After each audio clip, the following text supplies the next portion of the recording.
नमस्कार दोस्तों, स्वागत है आप सभी का आपके अपने ऑनलाइन लर्निंग प्लेटफॉर्म लीड शास्त्र में। आज हम लोग बच्चों बात करने जा रहे हैं उस टॉपिक के बारे में। ये टॉपिक यहाँ पे लिखा हुआ है। आज मैं आपको ये बता देता हूँ कि जब ये टॉपिक खत्म होगा, आज के दिन जब ये टॉपिक खत्म होगा यहाँ से, तो आपका मिनिमम केमिस्ट्री में एक क्वेश्चन जो है वो डन हो जाएगा। मतलब इसके अलावा आपको इस टॉपिक में कहीं से कुछ और पढ़ने की जरूरत नहीं है। आप अपने कि आपको सेल्फ डाउट ना रहे, इसके लिए आप भले एक बार एनसीईआरटी पे जा सकते हैं, लेकिन जितना आज यहाँ पे बताया जाएगा इसी से रिलेटेड क्वेश्चंस आते हैं और इतने ही आते हैं। चलिए, तो सबसे पहले शुरुआत करते हैं ऑर्गेनिक टेस्ट में। मैं आपको बता देता हूँ मिनिमम 4 मार्क्स आपको ये देगा नीट के एग्जाम में, ठीक। और नीट के और जेईई मेंस के टेस्ट वाला जो सेक्शन है ऑर्गेनिक टेस्ट वाला, उसमें थोड़ा सा डिफरेंस है। जैसे जेईई मेंस में टेस्ट में कुछ और भी टेस्ट आते हैं बच्चों, जो कि आप लोगों को नहीं पढ़ने हैं। जितने आप लोगों को पढ़ने हैं उतने टेस्ट की हम बात करेंगे। सबसे पहला बात करेंगे बच्चों test for unsaturation. Test for unsaturation, फटाक से अनसैचुरेशन का टेस्ट देखेंगे, ठीक है। अच्छा देखो, अनसैचुरेशन किसको कहते हैं? अनसैचुरेशन का मतलब है कि अनसैचुरेटेड कंपाउंड वो कंपाउंड होते हैं जिसमें फर्दर हाइड्रोजन का एडिशन पॉसिबल हो, ठीक।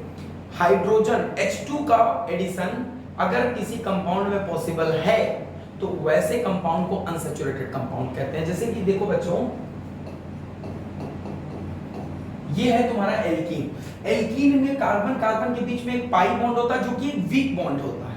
तो अगर आप यहां पे 2 हाइड्रोजन ऐड करते हैं, ठीक,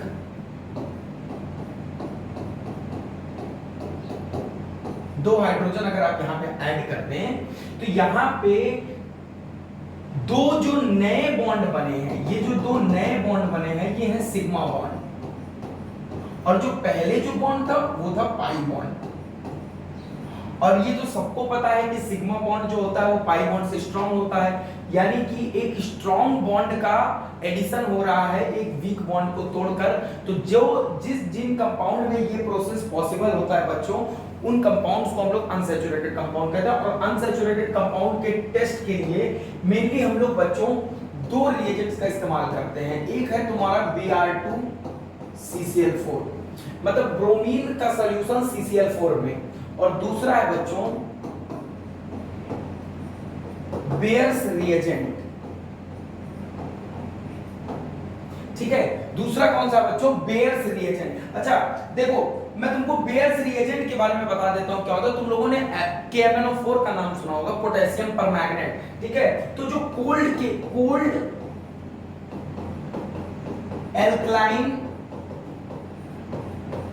एल्कलाइन KMnO4 जो होता है बच्चों, वो क्या होता है तुम्हारा? Bears reagent. अच्छा देखो, ये दोनों जो रिएक्शंस करते हैं, ये दोनों जो रिएजेंट्स होते हैं बच्चों, ये एडिशन रिएक्शन करते हैं, एडिशन रिएक्शन, ठीक।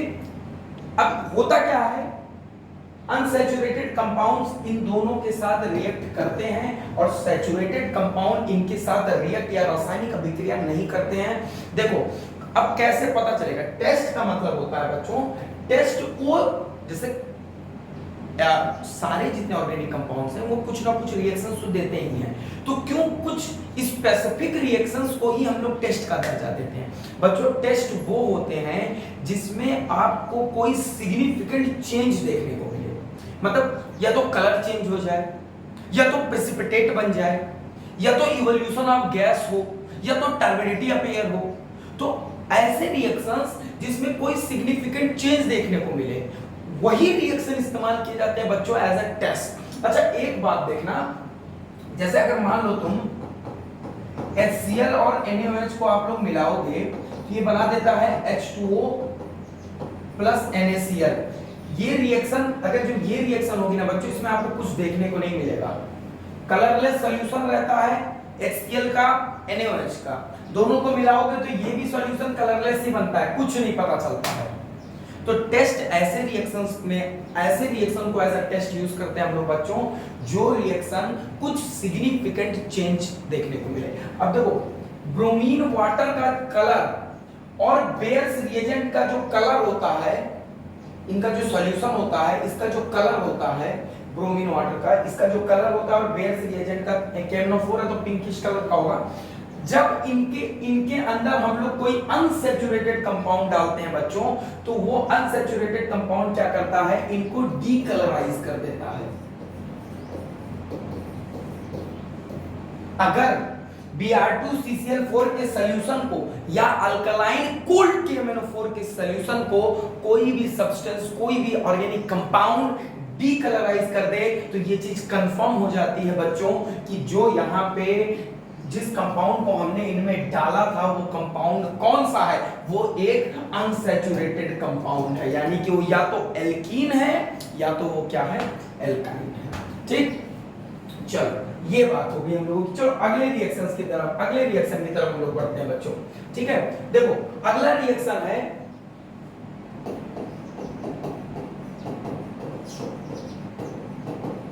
Differentiation between terminal and non terminal alkynes. ठीक, टर्मिनल और नॉन टर्मिनल एल्काइंस के बीच में हम डिफरेंशिएट करेंगे। टर्मिनल एल्काइन किसको कहते हैं बच्चा, देख जब किसी एल्काइन में ट्रिपल बॉन्ड सबसे एक्सट्रीम कार्बन पे होता है, उसको बोलते हैं अपन टर्मिनल एल्काइन, उसको हम बोलते हैं टर्मिनल एल्काइन। और अगर किसी एल्काइन में ये ट्रिपल बॉन्ड सबसे एक्सट्रीम कार्बन पे नहीं होता है, उसको बोलते हैं नॉन टर्मिनल एल्काइन। सिंपल। अच्छा एक बात और देखो, टर्मिनल एल्काइन में होता क्या है ना कि जो एल्काइन वाला जिसमें ट्रिपल बॉन्ड वाला कार्बन होता है वो sp हाइब्रिडाइज होता है। इसका जो संकरण होता है, संकरण जिसको हाइब्रिडाइजेशन को हिंदी में संकरण बोलते हैं, वो sp होता है। तो ऐसे कार्बन जिसमें sp संकरण, sp हाइब्रिडाइजेशन होता है, ऐसे कार्बन जो होते हैं बच्चों वो एसिडिक हाइड्रोजन, उनसे जो हाइड्रोजन जुड़ा हुआ होता है वो एसिडिक होता है। क्यों?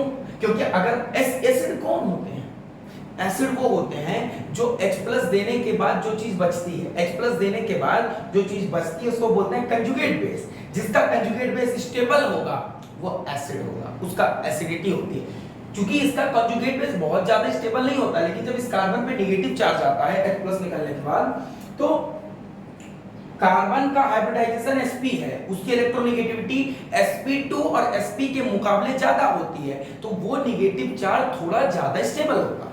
ठीक ना? देखो अब इसके लिए हम लोग मेनली दो टेस्ट को देखते हैं बच्चों। एक होता है बच्चों टॉलेंस रिएजेंट टेस्ट, ठीक है, एक टेस्ट होता है टॉलेंस रिएजेंट का टेस्ट और दूसरा होता है अमोनिकल Cu2Cl2 का टेस्ट। ठीक है, जो टर्मिनल एल्काइंस होते हैं बच्चों,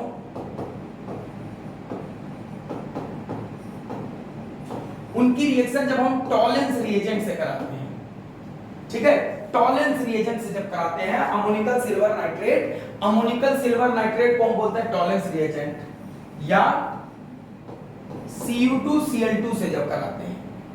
ठीक, तो टॉलेंस रिएजेंट से जब इसकी रिएक्शन कराएंगे तो उस केस में Ag अमोनिकल सिल्वर नाइट्रेट होता है। ठीक है, तो Ag के साथ क्या करेगा, ये टर्मिनल एल्काइन पीपीटी बना लेगा, व्हाइट पीपीटी बनाता है, और Cu2Cl2 के साथ भी ये क्या करता है, रेड पीपीटी बनाता है। ठीक है, चाहे तो आप इसको नोट कर सकते हैं बच्चों। देखो जब आप टर्मिनल एल्काइन को, मतलब वो एल्काइन जिसमें एसिडिक हाइड्रोजन हो, उसको टॉलेंस रिएजेंट से या Cu2Cl2 के साथ रिएक्ट कराते हैं बच्चों। जब टॉलेंस रिएजेंट के साथ, टॉलेंस रिएजेंट होता है बच्चों अमोनिकल सिल्वर नाइट्रेट, ठीक है, सिल्वर नाइट्रेट, यहां पे इसके साथ जब इसकी रिएक्शन कराते हैं तो हमको व्हाइट पीपीटी, व्हाइट कलर का प्रेसिपिटेट दिखता है, और जब Cu2Cl2 के साथ कराते हैं बच्चों तो रेड प्रेसिपिटेट दिखता है। तो अगर कोई बोले एक एल्काइन है और इस एल्काइन को Cu2Cl2 के साथ रासायनिक अभिक्रिया कराई जा रही है और उसमें रेड पीपीटी आ रही है, तो इससे ये बात साबित हो जाती है कि ये जो एल्काइन था वो टर्मिनल एल्काइन था, यानी कि इसमें जो ट्रिपल बॉन्ड था वो एक्सट्रीम कार्बन पे था। ठीक, ये चीज समझ गए। चलो अब हम लोग क्या करते हैं बच्चों, अगला टेस्ट पढ़ते हैं, distinction between primary, secondary and tertiary alcohol. ठीक है, प्राइमरी, सेकेंडरी और टर्सरी अल्कोहल के बीच में हम डिस्टिंक्शन करते हैं।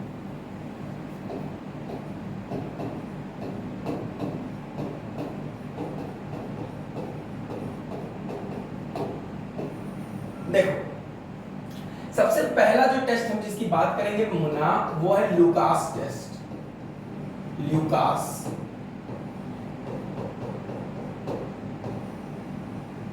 ठीक। अच्छा एक बात देखिए भाई,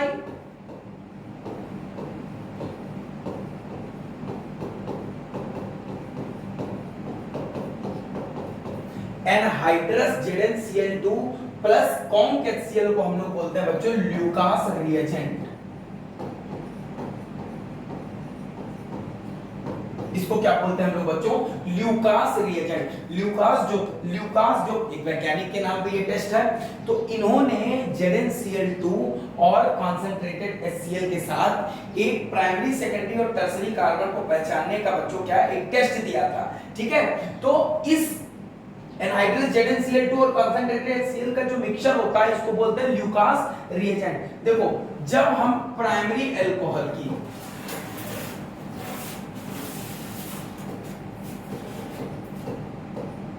जब हम बच्चों प्राइमरी अल्कोहल की रिएक्शन ल्यूकास रिएजेंट से कराते हैं, तो अभी मैं बताता हूं टर्बिडिटी किसको कहते हैं। Turbidity appears after heating. ठीक, अभी सब एक्सप्लेन कर रहा हूं, मरने मत लगना कि टर्बिडिटी क्या होता है सर, ये क्या होता है, परेशान मत होना, मैं सब एक्सप्लेन करूंगा। अगर इसको सेकेंडरी अल्कोहल से ल्यूकास रिएजेंट का टेस्ट कराते हैं तो टर्बिडिटी अपीयर्स आफ्टर 1 मिनट, 1 से 2 मिनट। ठीक, 1 से 2 मिनट में बच्चों क्या होता है, टर्बिडिटी अपीयर हो जाती है। ठीक ना, टर्बिडिटी यहां पे 1 से 2 मिनट में तब अपीयर होगी बच्चों जब आप सॉल्यूशन को थोड़ा हीटेड रखेंगे। लेकिन अगर आप रूम टेम्परेचर पे रिएक्शन कराते हैं, ठीक है, रूम टेम्परेचर पे अगर आप रिएक्शन कराते हैं बच्चों, तो यही टर्बिडिटी आपको 5 से 10 मिनट में देखने को मिलेगी। नॉर्मल अगर टेम्परेचर पे अगर ये कराते हैं तो 5 से 10 मिनट में आपको टर्बिडिटी देखने को मिलेगी। अभी मैं बता रहा हूं टर्बिडिटी किसे कहेंगे। ठीक है, और अगर आपको टर्शरी अल्कोहल के साथ इसकी रिएक्शन कराते हैं, इसको चाहे रूम टेम्परेचर पे कराओ, इसको एलिवेटेड टेम्परेचर पे कराने की जरूरत ही नहीं होती है। एक बात मैं आपको यहां क्लियर कर देता हूं। ठीक है, जब इसको टर्शरी अल्कोहल के साथ ल्यूकास रिएजेंट की रिएक्शन कराते हैं तो जो टर्बिडिटी होती है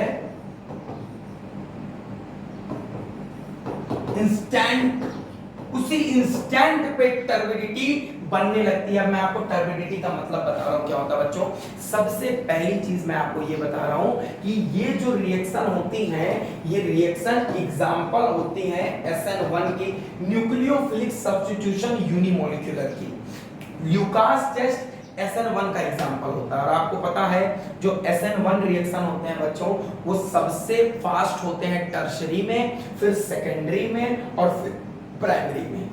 तो Zn यहां पे क्या होता है, ZnCl2 कंसंट्रेटेड HCl के साथ अल्कोहल में, जैसे अल्कोहल में OH ग्रुप होता है, ये रिएक्शन होती है पर्टिकुलरली। ठीक है।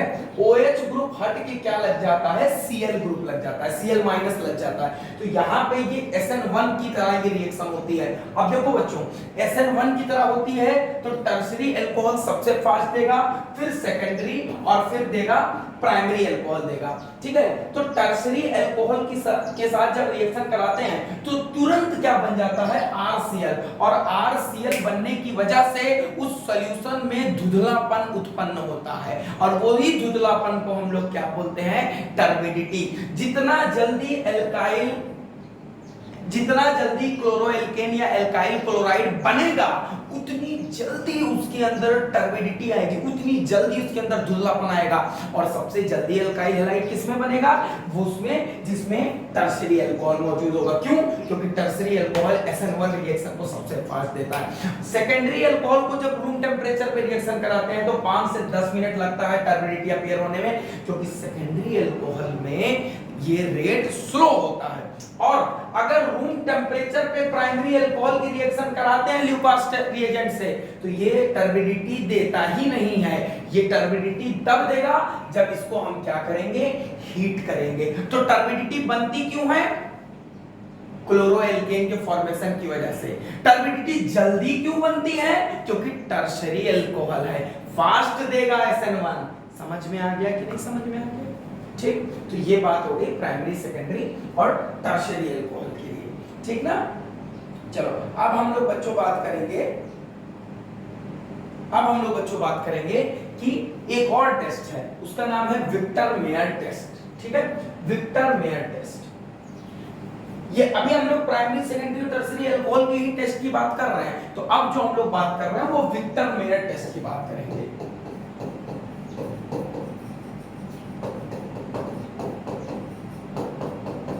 देखो, टर्बिडिटी वाला जो मामला था ना वो उतना एक्यूरेट नहीं था। कई बार क्या होता था, सेकेंडरी वाले में टर्बिडिटी आती ही नहीं है।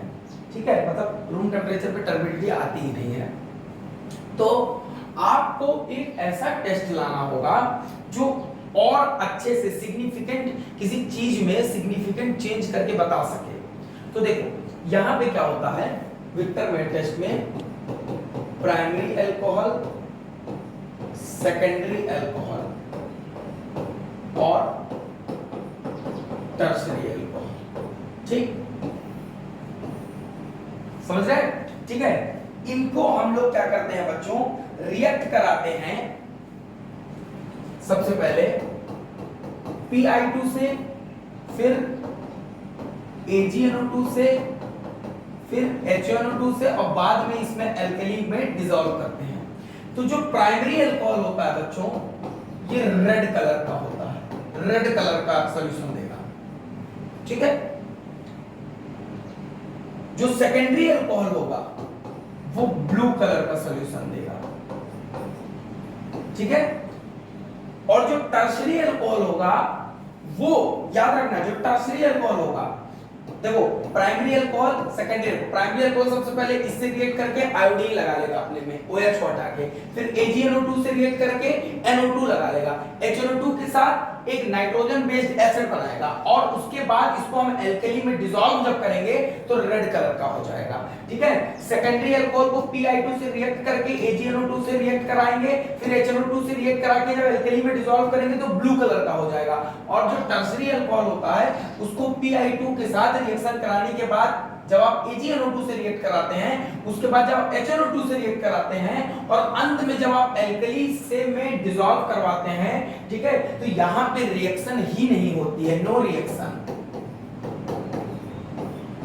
ठीक है, तो टर्शियरी अल्कोहल के केस में बच्चों रिएक्शन नहीं होती है।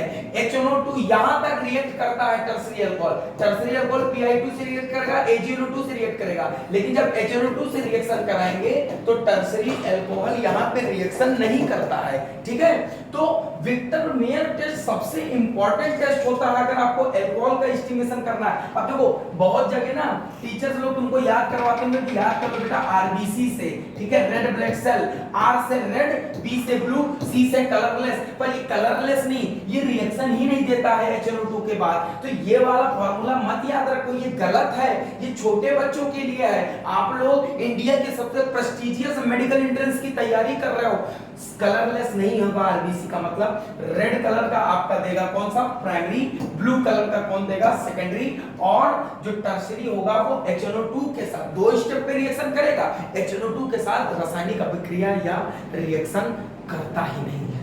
समझ में आ गया? तो विक्टर ब्रेड टेस्ट यहाँ पे आप लोगों का क्या होता है, खत्म होता है। ठीक ना बच्चे? अब हम लोग बात करते हैं एक और टेस्ट की। ये टेस्ट थोड़ा सा खास है। इस टेस्ट का नाम है बच्चों आइडोफॉर्म टेस्ट। आइडोफॉर्म टेस्ट, ठीक है? ज्यादा से ज्यादा इस वीडियो को शेयर करना बच्चों, क्योंकि इस वीडियो में मैंने सारे वो टेस्ट कवर किए हैं जिनसे आपका 4 नंबर मिनिमम सिक्योर हो जाएगा। तो टेस्ट के लिए ये वीडियो देख लेना। एनसीईआरटी भी पढ़ने की जरूरत नहीं है अगर मेरी मानो तो, लेकिन अगर इस टेस्ट के लिए मैं बोल रहा हूँ, ऐसा नहीं कह रहा हूँ कि एनसीईआरटी पढ़ो ना, टेस्ट के लिए एनसीईआरटी पढ़ने की जरूरत नहीं है। तो एग्जाम आपका आने ही वाला है, तो इसके लिए मेहनत से पढ़ाई करें, पर टेस्ट को देख ले। हम लोग सारी चीज़ों की वीडियोस आपके लिए लाते ही हैं, ठीक है? अब हमारे पास पहले वो क्वालिटी नहीं थी, अब हमने वो क्वालिटी लाई है, और वो आपके लिए जो हम लोग आपको फ्री में प्रोवाइड कर रहे हैं, ठीक है? अब बात करते हैं बच्चों आइडोफॉर्म टेस्ट की। देखो आइडोफॉर्म टेस्ट जो होता है वो आपका एल्डिहाइड और कीटोन्स देते हैं और अल्कोहल्स भी देते हैं, ठीक? तो लेकिन क्या सारे देते हैं, मतलब सारे एल्डिहाइड कीटोन या सारे अल्कोहल्स देते हैं? जी नहीं, बहुत खास तरीके का टेस्ट होता है आइडोफॉर्म टेस्ट। आइडोफॉर्म टेस्ट जैसे ये एल्डिहाइड है, ये कीटोन है, ठीक? आइडोफॉर्म टेस्ट और ये अल्कोहल है, ठीक? आइडोफॉर्म टेस्ट वो एल्डिहाइड कीटोन या वो अल्कोहल्स देते हैं बच्चों जिनके पास एक मिनिमम CH3 ग्रुप हो, ठीक? एल्डिहाइड ग्रुप ये है, इनमें इनसे जुड़ा एक क्या है, CH3 ग्रुप हो। कीटोनिक ग्रुप ये है, एक मिनिमम CH3 ग्रुप इनसे क्या होना चाहिए, जुड़ा होना चाहिए। ऐसे एल्डिहाइड और कीटोन जिनमें मिनिमम एक CH3 ग्रुप जुड़ा हुआ होता है, ऐसे एल्डिहाइड या कीटोन जो होते हैं वो कौन सा टेस्ट देते हैं मुन्ना? आइडोफॉर्म टेस्ट देते हैं। और देखो वो अल्कोहल जिनमें मिनिमम, देखो जिस कार्बन से OH ग्रुप जुड़ा हुआ है, स्टार मार्क कर रहा हूं, जिस कार्बन से OH ग्रुप जुड़ा हुआ है बच्चा, जिस कार्बन से OH ग्रुप जुड़ा हुआ है उस कार्बन पे मिनिमम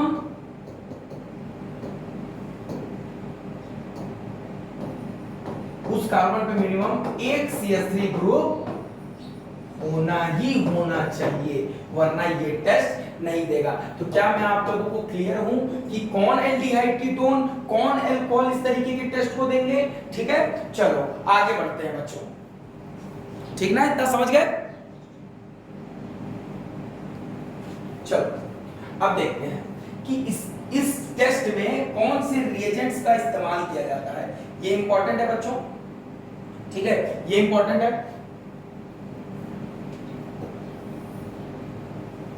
जो इस तरीके के एल्डिहाइड कीटोन या अल्कोहल होंगे बच्चों, जब इनकी रिएक्शन हम I2 और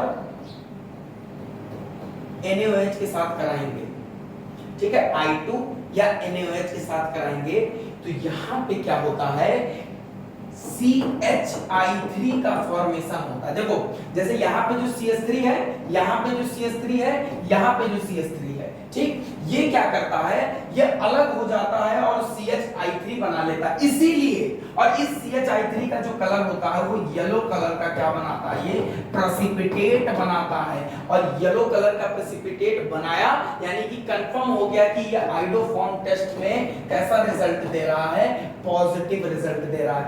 तो जब हम ऐसे एल्डिहाइड कीटोन या अल्कोहल की रिएक्शन बच्चों I2NaOH से कराते हैं तो ये CH3 इसको बोलते हैं आइडोफॉर्म।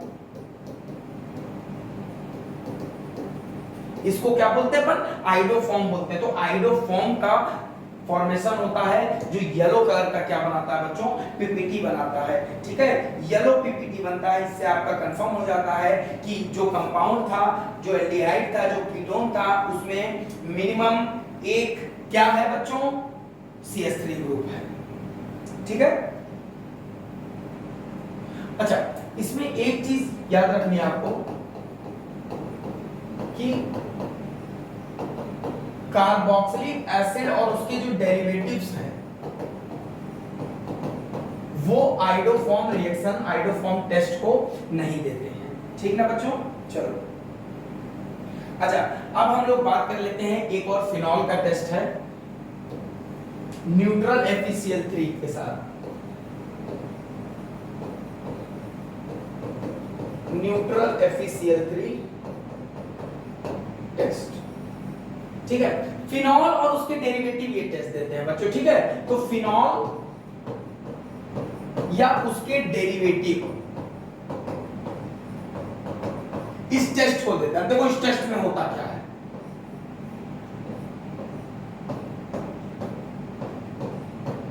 फिनॉल लेते हैं, इसकी रिएक्शन FeCl3 से, न्यूट्रल FeCl3 से कराते हैं।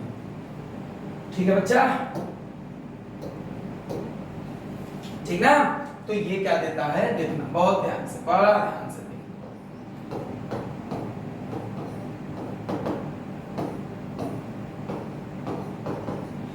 वायलेट कलर, वायलेट कलर का सॉल्यूशन हमको मिलता है बच्चों जब फिनॉल और उसके डेरिवेटिव्स को, जब फिनॉल और उसके डेरिवेटिव्स की रिएक्शन हम न्यूट्रल FeCl3 से कराते हैं तो उस केस में हमको वायलेट कलर का सॉल्यूशन मिलता है। वो वायलेट कलर का सॉल्यूशन क्यों मिलता है, इस कंपाउंड की वजह से।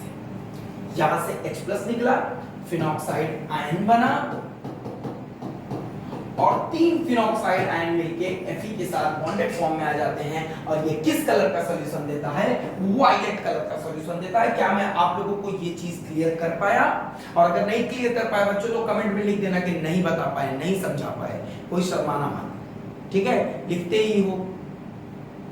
तो न्यूट्रल FeCl3 जो होता है वो किसका टेस्ट होता है बच्चों, न्यूट्रल FeCl3 तुम्हारा टेस्ट होता है किसका, एल्डिहाइड का, नहीं फिनॉल का। और सिर्फ फिनॉल का नहीं, उसके डेरिवेटिव का, यानी जो रिसोर्स फिनॉल भी होगा वो भी ये रिएक्शन देगा। ठीक है, चलो अब हम लोगों को दो बहुत ही हिट टेस्ट पढ़ने हैं जो एल्डिहाइड चैप्टर में है। ठीक है, दो बहुत हिट टेस्ट हम लोग पढ़ेंगे। उसके बाद कौन सा टेस्ट है, फिर आइसोसाइनाइड टेस्ट, लिंसबर्ग, एजोडाई और बाइकार्बोनेट टेस्ट। ठीक है, चलो दो टेस्ट में आपको पढ़ाऊंगा। ठीक है, चलो Tollens test.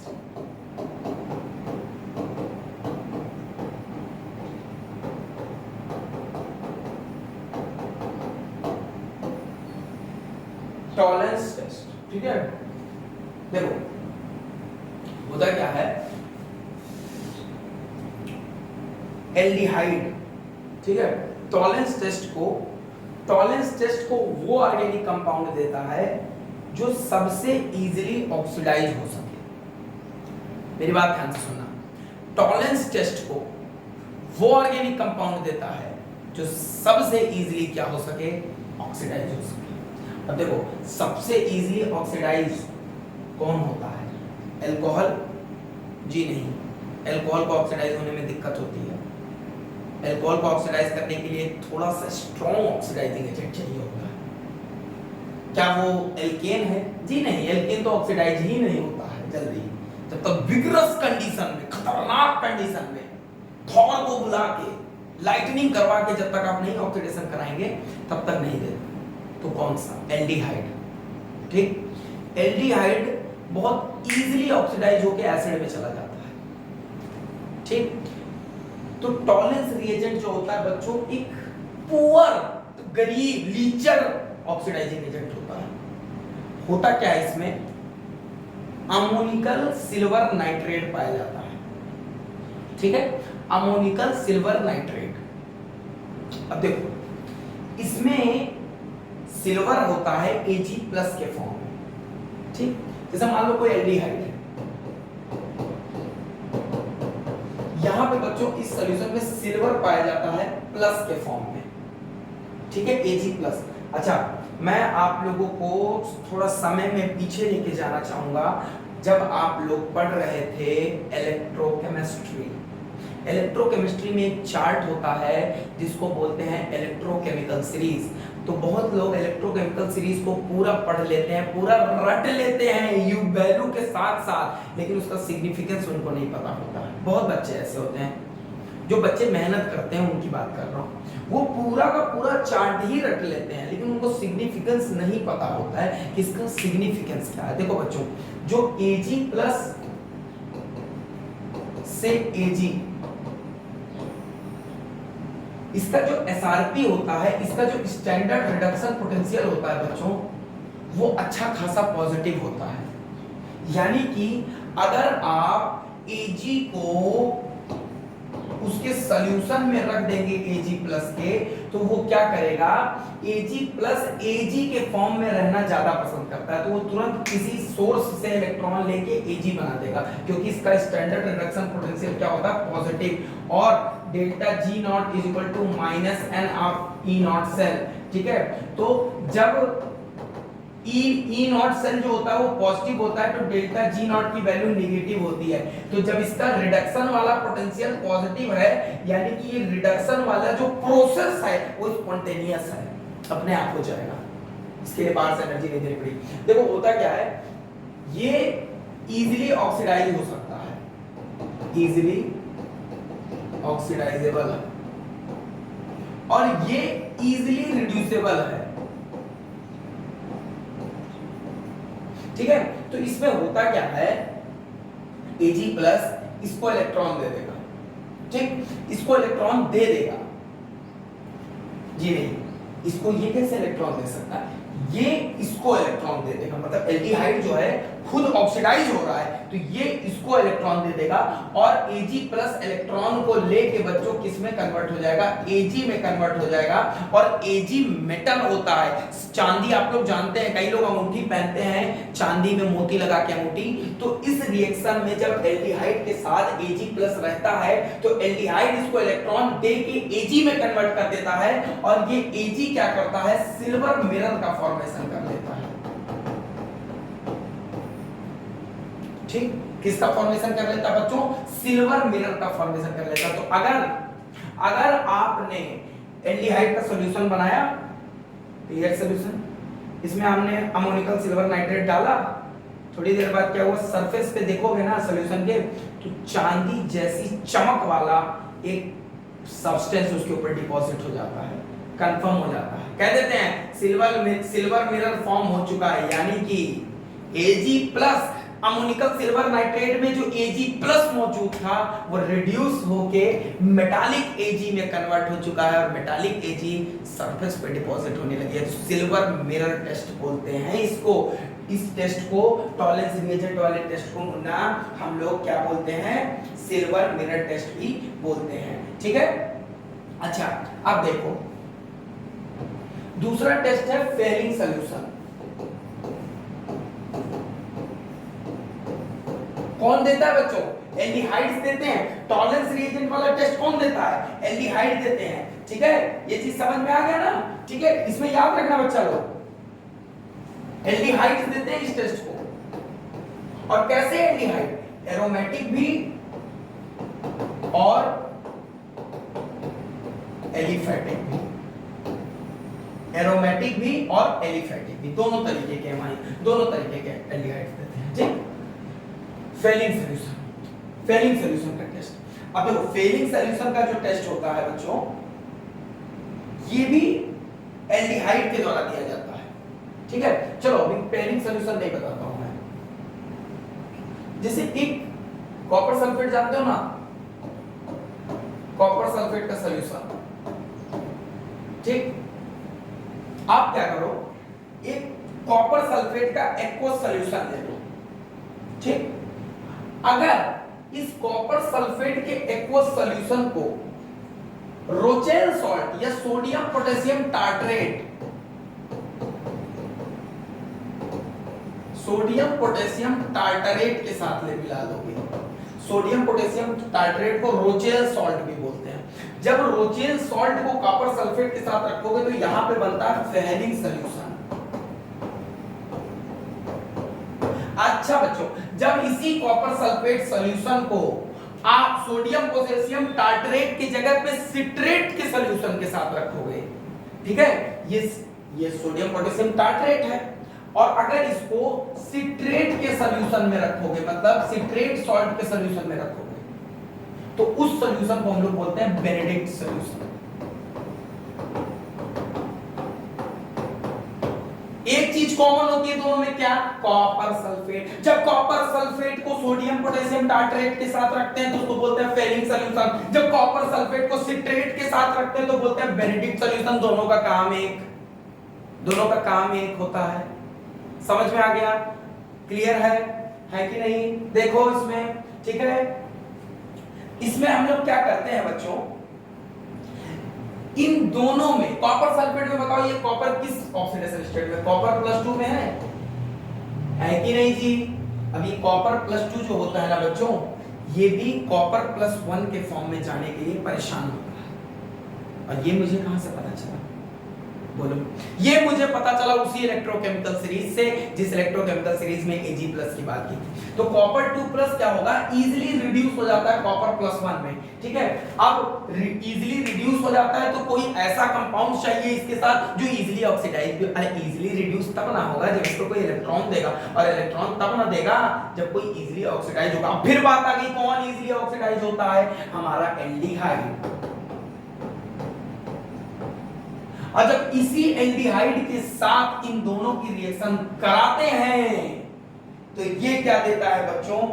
Reddish brown PPT देता है, रेडिश ब्राउन पीपीटी देता है।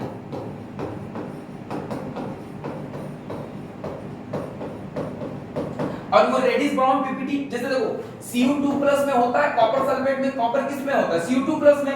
जब एल्डिहाइड के साथ रिएक्शन कराते हैं तो वो कन्वर्ट हो जाता है C2O में, Cu2O में। अच्छा देखो, इसमें +2 में था और Cu2O में, ऑक्सीजन पे -2, 2 कॉपर, यानी कि यहाँ पे कॉपर किसमें होता है? +1 में। और जब इसको या तो फेलिंग सॉल्यूशन को या तो बेनेडिक्ट सॉल्यूशन को एल्डिहाइड के साथ रखते हैं तो ये Cu2+ कन्वर्ट हो जाता है Cu+ में, और ऑक्सीजन के साथ क्या बना लेता है? Cu2O। और इसी Cu2O का जो कलर होता है वो कैसा होता है? Red brown colour. ऐसा होता है, रेड ब्राउन कलर का होता है, तो कंफर्म हो जाता है, ठीक ना?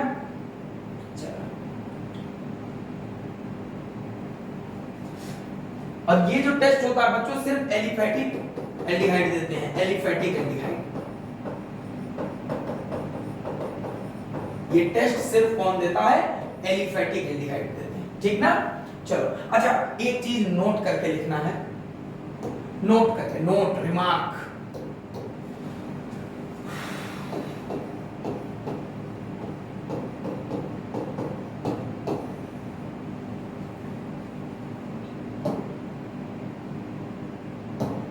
ठीक है, रिमार्क नोट करके लिखो। देखो एल्डिहाइड देते हैं और कौन देता है?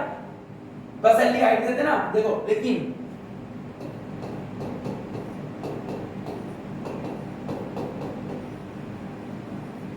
हाँ, ठीक ना? समझ रहे हो?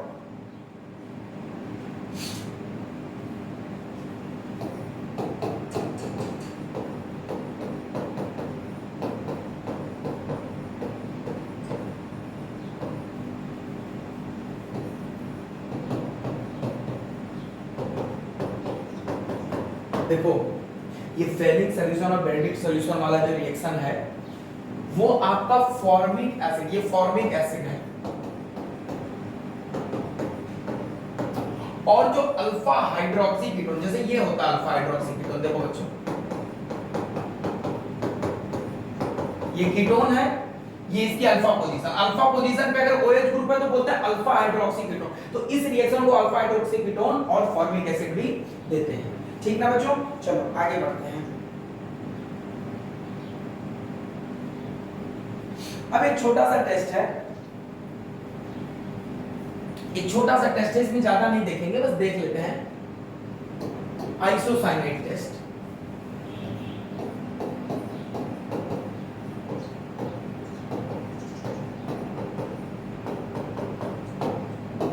आइसोसाइनाइड कौन देता है? Isocyanide test primary aliphatic amine और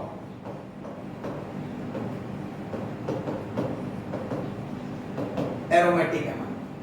जब इसकी रिएक्शन हम लोग बच्चों क्लोरोफॉर्म ClCl3, ठीक समझ रहे हो ना, ClCl3 और KOH कोई बेस के साथ, जब इसकी रिएक्शन प्राइमरी एलिफेटिक अमाइन या एरोमेटिक अमाइन की रिएक्शन ClCl3 या KOH के साथ कराते हैं तो उस केस में क्या होता है बच्चों, ये आइसोसाइनाइड देता है। आइसोसाइनाइड किसको कहते हैं? ठीक है, ये क्या देता है? आइसोसाइनाइड। तो आइसोसाइनाइड टेस्ट कौन कौन देता है बच्चों? आइसोसाइनाइड टेस्ट आपका देता है, ठीक समझ गए? चलो आगे बढ़े। प्राइमरी एलिफेटिक अमाइन और एरोमेटिक अमाइन देते हैं, ठीक। अच्छा अब बात कर लेते हैं हिंसबर्ग रिएजेंट की, ठीक है। हिंसबर्ग रिएजेंट की बात करते हैं। हिंसबर्ग रिएजेंट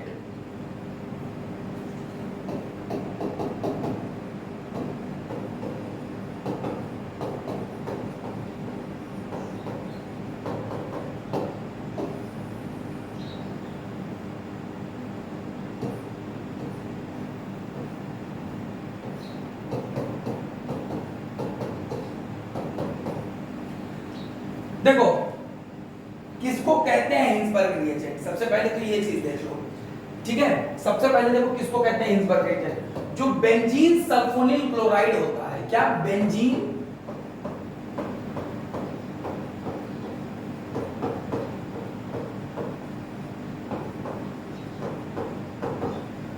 इसको बोलते हैं क्या बच्चों? Hinsberg reagent. अब देखो ये किसको डिस्ट्रीब्यूट करने में हेल्प करते हैं? जब इसकी रिएक्शन बच्चों हम लोग क्या कराते हैं? प्राइमरी अमाइन से कराते हैं, ठीक है। जब इसकी प्राइमरी अमाइन से रिएक्शन कराएंगे तो NH2 है, एक H यहां से और एक Cl यहां से निकल जाएगा। तो अच्छा मैं अब बेंजीन रिंग को PH से डिनोट करता हूं, PH से।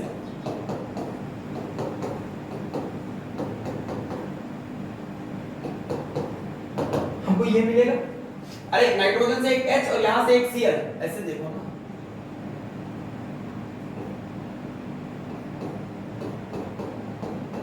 ये था HCl निकला माइनस HCl और ये मिल गया, हमको ये मिल गया। अब यहां पे देखो ये नाइट्रोजन की इलेक्ट्रोनेगेटिविटी ज्यादा, ये इससे इलेक्ट्रॉन खींच रहा है और यहाँ सल्फर, और सल्फर के ऊपर दो ऑक्सीजन, तो ये नाइट्रोजन से इलेक्ट्रॉन खींच रहा है, नाइट्रोजन इससे, तो हाइड्रोजन के ऊपर पार्शियल पॉजिटिव, नाइट्रोजन के ऊपर पार्शियल नेगेटिव। अब ये एसिडिक हाइड्रोजन हो गया, और अगर इसको हम लोग बेस में डिसॉल्व करेंगे, बेस का काम H+ लेना, यहां से H+ एसिडिक हाइड्रोजन है, H+ निकाल लेगा तो ये डिसॉल्व हो जाएगा, ठीक है। प्राइम अगर मान लो इसी की रिएक्शन हम लोग बच्चों क्या करते हैं? सेकेंडरी अमाइन से कराते हैं। ये प्राइमरी अमाइन था, इसी की रिएक्शन अगर हम सेकेंडरी अमाइन से कराते हैं तो यहां पे भी H है, ये Cl के साथ क्या करेगा? ये निकल जाएगा। दूसरे पेन से देखता हूं बच्चों, ठीक है। और क्या बना लेगा फिर? PHSOON,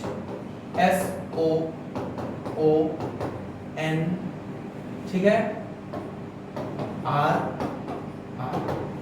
क्या यहां इस नाइट्रोजन के पास कोई एसिडिक H है? बोलो, क्या इस केस में इस नाइट्रोजन के पास कोई एसिडिक H है? तुम कहोगे नहीं सर, तो क्या ये बेस में डिसॉल्व होगा? नो सर, एसिडिक H होना चाहिए अगर बेस में डिसॉल्व करना है तो। अरे बेस कोई किसी के साथ क्यों रखेगा? अगर तुमको किसी कंपनी में, किसी बड़ी कंपनी में अगर काम करना है, मतलब काम क्या करना है तुमको, अगर उनके साथ ऊंचे बोर्ड ऑफ डायरेक्टर्स में बैठना है तो तुम्हारे पास 1000-2000 करोड़ होना चाहिए। अगर नहीं है तो वो क्यों तुमको अपने में शामिल करेगा? और बेस किसी को क्यों रखेगा अगर उसके पास H+ ही नहीं है देने को? क्योंकि बेस H+ निकाल लेता है, तब ना रखता है किसी को, तो क्यों रखेगा बेस? नहीं रखेगा बच्चा। समझ रहा बच्चों जी? ठीक है, चलो यहीं पे आप लोग बात कर लेते हैं टर्सरी वाले की। अरे बच्चों, इसके पास तो Cl के साथ रिएक्ट करने के लिए हाइड्रोजन नहीं है, तो ये रिएक्शन यहीं से नहीं होगी। कुछ समझ में आया? अब हिंसबर्ग टेस्ट या हिंसबर्ग रिएजेंट का जो टेस्ट होता है वो प्राइमरी अमाइन जो होता है बच्चों, प्राइमरी अमाइन हिंसबर्ग रिएजेंट से रिएक्ट करता है। हाँ, ये प्राइमरी अमाइन था, प्राइमरी अमाइन ये हिंसबर्ग रिएजेंट से रिएक्ट किया, उसके बाद जब इसको हम लोग बेस में डिसॉल्व करते हैं तो ये डिसॉल्व हो जाता है। सेकेंडरी अमाइन हिंसबर्ग से रिएक्ट करता है लेकिन बेस में डिसॉल्व नहीं होता। टर्सरी अमाइन हिंसबर्ग से रिएक्ट ही नहीं करता। तो अपने दिमाग में बैठा लो, दिमाग में बैठा भाई, जल्दी जल्दी देख। प्राइमरी अमाइन हिंसबर्ग से रिएक्ट किया, हिंसबर्ग रिएजेंट से रिएक्ट किया, उसके बाद बेस में डिसॉल्व करने गए तो डिसॉल्व हो गया। क्यों? क्योंकि उसके पास एसिडिक हाइड्रोजन है। सेकेंडरी अमाइन हिंसबर्ग से रिएक्ट किया लेकिन वहां पे उसके पास हाइड्रोजन खत्म, तो बेस में डिसॉल्व नहीं। टर्सरी अमाइन कोई हाइड्रोजन ही नहीं है, हिंसबर्ग से ही रिएक्ट नहीं करेगा। क्लियर? ये बात हो गई किसकी बच्चों? हिंसबर्ग रिएक्शन की। अच्छा, अब चल बात कर लेते हैं बाइकार्बोनेट की। ठीक है, बाइकार्बोनेट टेस्ट, NaHCO3 का test.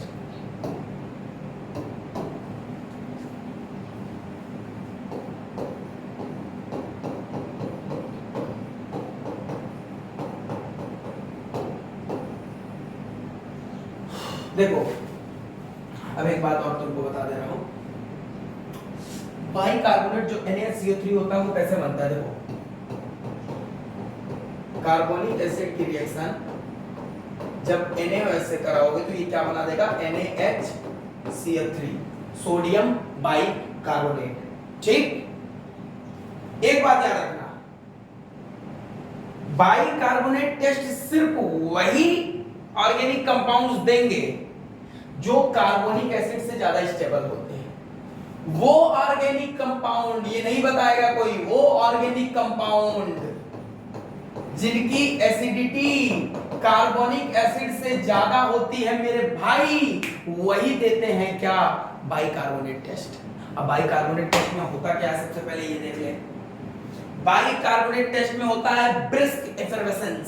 Brisk effervescence, brisk effervescence जानते हो क्या होता है? कोल्ड ड्रिंक की बोतल, उसी को बोलते हैं ब्रिस्क एफरवेसेंस।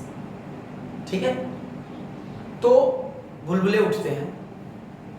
देख, वो ऑर्गेनिक कंपाउंड जो कार्बोनिक एसिड से ज्यादा एसिडिक होंगे वही देते हैं क्या? Bicarbonate test. देखो होता क्या इसमें,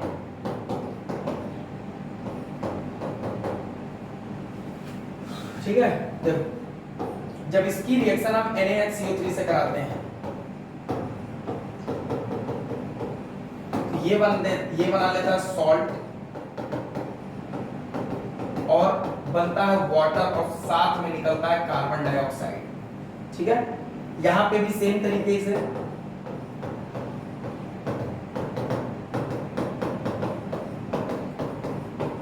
क्या निकलता है? Carbon dioxide. ठीक है, तो कार्बोक्सिलिक एसिड और सल्फ्यूरिक एसिड, ठीक है, एल्काइल सल्फ्यूरिक एसिड, इनकी रिएक्शन जब बाइकार्बोनेट से कराते हैं ये ज्यादा एसिडिक होते हैं H2CO3 से, तो यहां पे क्या होता है बच्चों? कार्बन डाइऑक्साइड निकलता है।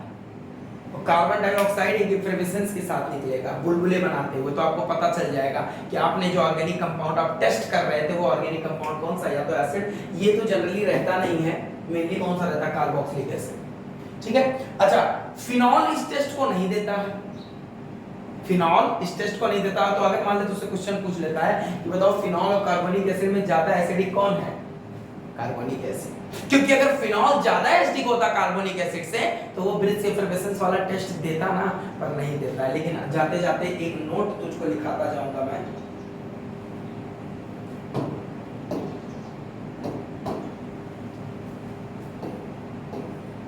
To four